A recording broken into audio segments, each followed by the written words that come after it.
নমস্কার বন্ধুরা, welcome back to my channel Bengali blogger Momita চ্যানেলের পক্ষ থেকে জানাই অনেক অনেক স্বাগত অনেক অনেক ভালোবাসা। আমি ভালো আছি, আই হোপ তোমরা সবাই খুব ভালো আছো। তো নতুন ভিডিওর সাথে আবার হাজির হয়ে গেছি। তো আজকে আমি পাট শাক রান্না করব।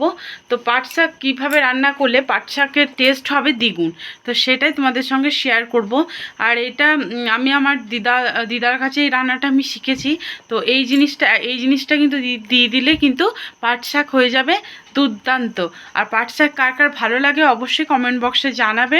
তো আমার তো স্পেশালি পাট শাক আর ওই আলু ভর্তা, সেটাকে জিরে আর শুকনো লঙ্কা দিয়ে মেখে যদি পাট শাক আর ওই আলু ভর্তা দেওয়া হয়, আমার আর কিছু চাই না। সত্যি কথা বলছি, খুবই ভালো লাগে, দুর্দান্ত একটা রেসিপি।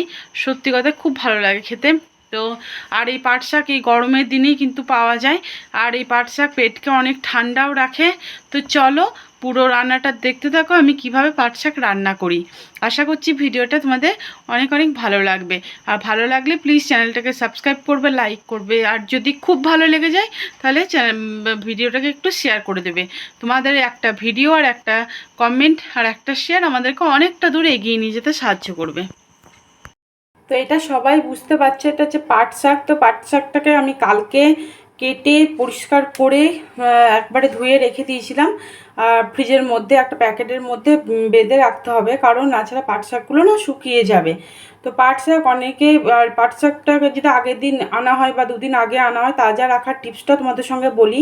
এরকম করে কেটে ধোবে না, একবারে না ধুয়ে কেটে নেবে, কেটে মানে বেছে নেবে, তারপরে কেটে প্যাকেটের মধ্যে বেঁধে ফ্রিজের মধ্যে রেখে দেবে, তাহলেই পাট শাক ভালো থাকে।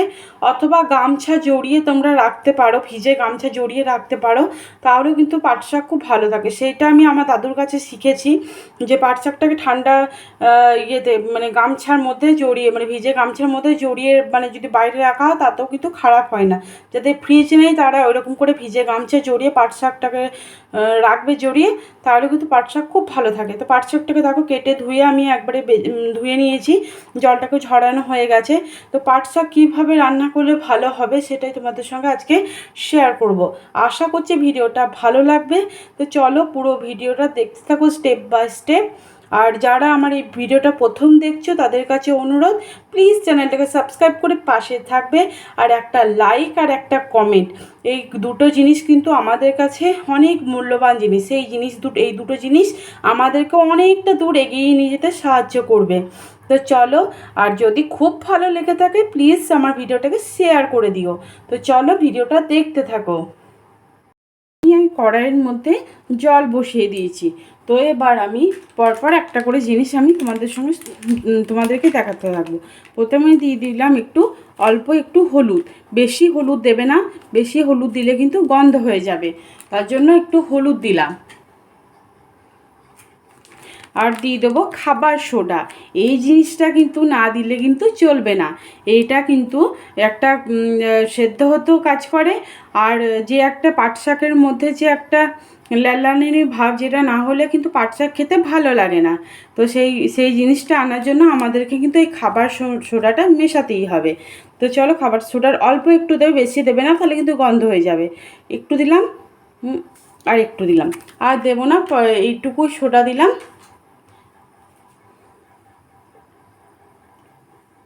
আর দিয়ে দেবো নুন,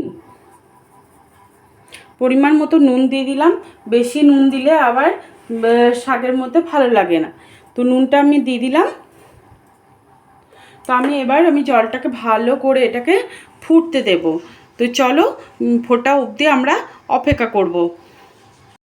তো দেখো জলটা ফুটে গেছে আমার। তো আমি এর মধ্যে পাট শাকটা দিয়ে দিলাম।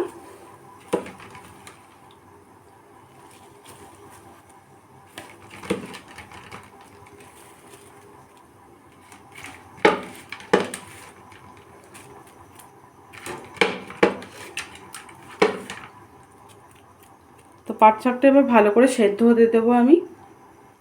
দেখো শাকটা কিন্তু সুন্দরভাবে আমার সেদ্ধ হয়ে গেছে, আমি যেরকমভাবে পারফেক্ট চাইছিলাম। তো তোমাদেরকে একবার নেড়ে দেখিয়েও দিই। তো চলো বাবরে, তো দেখো এই দেখো, দেখতে পাচ্ছ তোমাদের শাকটা কিন্তু আমার খুব সুন্দরভাবে সেদ্ধ হয়ে গেছে। এখানে কিন্তু রান্না শেষ নয়, এরপরেও কি করছি না করছি দেখতে থাকো পুরো ভিডিওটা। তো তো কড়াইয়ের মধ্যে দেখো আমি সর্ষের তেল দিয়ে দিয়েছি, আর এটা সর্ষের তেলেই করতে হবে। আর এদিকে পাট শাকটাকে আমি ঢেলে রেখে দিয়েছি। তো দেখো আমার তেলটা কিন্তু খুব সুন্দরভাবে গরম হয়ে গেছে। আর এদিকে আমি 5 ফোড়ন আর শুকনো লঙ্কা দিয়েছি ফোড়নে দেওয়ার জন্য। তো দেখো 5 ফোড়ন আর শুকনো লঙ্কাটা আমি ভালো করে এবার ফ্রাই করে নেব। তো চলো দেখতে থাকো। তো দেখো খুব সুন্দর একটা গন্ধ আমার উঠে গেছে 5 ফোড়ন থেকে। তো 5 ফোড়ন থেকে যতক্ষণ গন্ধ না আসবে ততক্ষণ তো ওয়েট করতে হবে। তো গন্ধ আসা হয়ে গেছে। এবার পাট শাক সেদ্ধ করে রেখেছি, সেটা আমি দিয়ে দিলাম। তো এবার দিয়ে আমি এটাকে কিছুক্ষণের জন্য এটাকে ফুটতে দেব। তো চলো তারপরে আবার আসছি। তো পাট শাকটা দেখো খুব সুন্দরভাবে এটা আমার ফুটে গেছে। তো আমার রেসিপিটা কেমন লাগলো তোমরা অবশ্যই কমেন্ট বক্সে জানিও। আর যারা পাট শাক খেতে ভালোবাসো অবশ্যই কমেন্ট বক্সে জানাবে। আর আমার পাট শাক একদম অলমোস্ট রেডি। তো চলো ততক্ষণ অবধি সবাই ভালো থেকো, সুস্থ থেকো, টাটা।